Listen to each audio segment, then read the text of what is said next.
যে দৃশ্যটা আমাদেরকে অবাক করেছে সেই দৃশ্যটা হলো প্রত্যেকটা পাকা কবরের উপরে যেখানে মুর্দাকে দাফন করা হয়েছে, মুর্দার যেখানে মাথাটা আছে সেখানে কবরটাকে একটু গর্ত করে রাখা আছে, একটা প্লেটের মতো তৈরি করে রাখা আছে। এবং সেখানে প্রতিদিন ইমাম সাহেব দেখলাম যে পানি ঢালেন, এবং পানিটা কেন ঢালেন আমরা প্রথমে বুঝতে পারি নাই।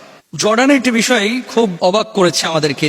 আমি এবং আমাদের ভাই সাদিকুর রহমান আজহারি দুইজনেই ছিলাম সেখানে। সে বিষয়টি হচ্ছে, আমরা বনী ইসরায়েলের রেওয়ায়ত অনুযায়ী যেহেতু অসংখ্য নবী আম্বি আলাইহিস সালাতু ওয়াস সালামকে আল্লাহ তাআলা পৃথিবীতে পাঠিয়েছিলেন, ইতিহাসবেত্তারা একজন নবী হিসেবে উল্লেখ করেছেন বিনিয়ামিন এবং ইউসুফ আলাইহিস সালাতু ওয়াস সালামের একজন ভাই। ইয়াকুব আলাইহিস সালাতু ওয়াস সালামের একজন সন্তান ছিল হযরত জাদুর আলাইহিস সালাতু ওয়াস সালাম। কেউ বলছেন তিনি ছিলেন নবী, কেউ বলছেন সালেহ ব্যক্তি। ওনার কবরটা যখন আমরা জিয়ারত করতে গেলাম এবং ওনার জীবন ইতিহাস যখন আমরা জানার জন্য চেষ্টা করছিলাম, তখন জর্ডানে একটি কবরস্থান বলতে গোরস্থানে আমরা ঢোকার পরে সেখানে দেখতে পেলাম যে অসংখ্য কবর সেখানে পাকা করে রাখা আছে। রাসূল আকরাম সাল্লাল্লাহু আলাইহি ওয়াসাল্লাম বিষয়টি নিষেধ করেছেন যে কবর পাকা করা, এবং যে দৃশ্যটা আমাদেরকে অবাক করেছে সেই দৃশ্যটা হলো প্রত্যেকটা পাকা কবরের উপরে যেখানে মুর্দাকে দাফন করা হয়েছে, মুর্দার যেখানে মাথাটা আছে সেখানে কবরটাকে একটু গর্ত করে রাখা আছে, একটা প্লেটের মতো তৈরি করে রাখা আছে। এবং সেখানে প্রতিদিন ইমাম সাহেব দেখলাম যে পানি ঢালেন, এবং পানিটা কেন ঢালেন আমরা প্রথমে বুঝতে পারি নাই। এই বিষয়টি যখন আমি ফেসবুকে বলেছিলাম, অনেকে এখানে কমেন্ট করলেন, দেখতে পেলাম সে আলোকে প্রশ্নটা জবাব দিচ্ছে যে এইভাবে কবর পাকা ইসলামী শরীয়তে অনুমোদন আছে কিনা। দ্বিতীয় অংশ আমি বলবো যে কেন পানিটা এখানে এইভাবে ঢালা হচ্ছে, শিক্ষণীয় বিষয় আছে। রাসূল আকরাম সাল্লাল্লাহু আলাইহি ওয়াসাল্লাম কি বলছেন? নাহা রাসূলুল্লাহ সাল্লাল্লাহু আলাইহি ওয়াসাল্লাম আই ইউজাসসাসাল কবর ওয়া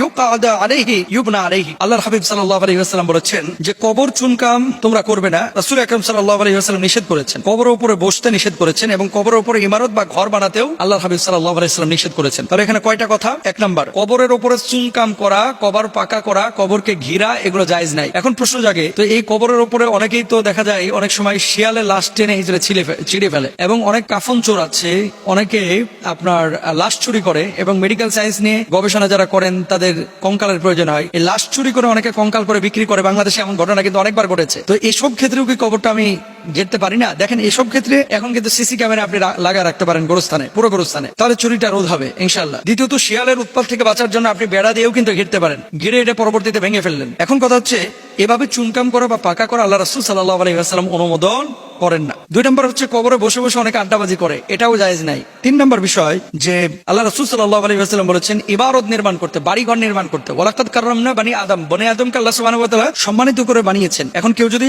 বাড়িঘর নির্মাণ করে, এটা কবরের অবমাননা হয়, যিনি শায়িত আছেন তার অসম্মান হয়। এই জন্য আল্লাহ রাসূল সাল্লাল্লাহু আলাইহি ওয়াসাল্লাম নিষেধ করেছেন এই কাজগুলো। এখন আসেন, এই যে তারা তাদের দেশে কবরগুলো নির্মাণ করেছে, ওই দেশের সিস্টেম তারা এভাবে করে, তারা এটাকে পাকা মনে করে না, কিন্তু আমাদের দৃষ্টিতে এটা পাকাই মনে হয়েছে, আমরা করতে এটা বারণ করি। বাংলাদেশ দেখতে পেলাম কবরের উপরে একটা গর্ত প্লেটের মতো রাখা আছে, এই প্লেটের উপরে প্রতিদিন ওখানকার স্থানীয় ইমাম সাহেব পানি ঢালছেন। কেন পানি ঢালেন আমরা জিজ্ঞেস করার পরে আমরা প্রথমে মনে করেছিলাম যে এখানে কি মুর্দাকে তারা পানি দিচ্ছে কিনা, দেখলে মনে হবে যে মুর্দাকে মনে হয় পানি দিচ্ছে, কারণ মাথার অংশে। দ্বিতীয়ত, এখানে পানি ঢালার উদ্দেশ্য কি, বা এখানে গর্ত রাখার উদ্দেশ্য কি? সে এখান থেকে অক্সিজেন নেওয়ার জন্য চেষ্টা করছে কিনা? মুর্দা ব্যক্তি তো আর অক্সিজেন নিতে পারে না। ইমাম সাহেবকে জিজ্ঞেস করার পরে ইমাম সাহেব বলতেছে, এই পানিটা আমরা এই কারণে এখানে ঢালি যে এখানে পশু পাখি, যেমন কখনো কখনো গোরস্থানে কুকুর ঢুকে যায়, কখনো কখনো এখানে যেহেতু প্রচুর আপেল গাছ আছে এবং অত্তিন ইওয়া জাইতুন, তিন গাছ আছে, জাইতুন গাছ আছে, তো এই গাছে অনেক সময় চড়ুই পাখি বসে, এই গাছে অনেক সময় বাউই পাখি বসে, তারপরে আপনার টিয়া পাখি বসে। ওই দেশে অনেক পাখি আছে, এই পাখিগুলো বসার পরে এরা পানি খোঁজে, যেহেতু ওখানে গরম, এখন শীত পড়া শুরু হয়েছে। তো এই পানিটা যখন আমরা এখানে ঢালি, পানিটা সংরক্ষণ করা থাকে, এবং এই পানিটা পাখি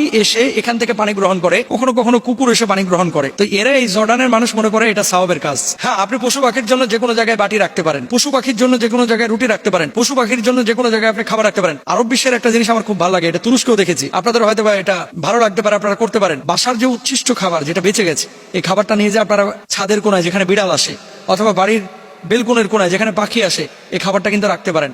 আরব বিশ্বের এরা যে রুটিটা বেঁচে যায়, এটা বিভিন্ন জায়গায় প্লেটে করে অথবা পলিথিনে রেখে আসে, যাতে করে বিড়াল খাইতে পারে, কুকুর খাইতে পারে, যেখান থেকে এইসব পাখি খাইতে পারে। এবং অনেক সময় বোতলের পানি একটা পাত্রের মধ্যে তারা ঢেলে বিভিন্ন জায়গায় রেখে দেয়। এবং মজার বিষয় কি জানেন, তুরস্কের মানুষ যখন বেতন পায়, বেতন থেকে 1000 লিরা অথবা 500 লিরা অথবা 300 লিরা এটা আলাদা করে রেখে দেয়। কেন? ওই রাস্তার বিড়ালকে খাওয়াবে তাই, সুবহানাল্লাহ, পশু পাখিকে খাওয়াবে তাই। আমাদের বাংলাদেশে কিন্তু এটা নাই, আমরা চেষ্টা করবো ইনশাআল্লাহ তাআলা। তো যে কাজটি তারা করেছে, যদিও কাজটা ভালো, কিন্তু আসলে কবর পাকা করা এটা আসলে উচিত না। আল্লাহ তাআলা আমাদের সবাইকে বোঝার তৌফিক দান করুন।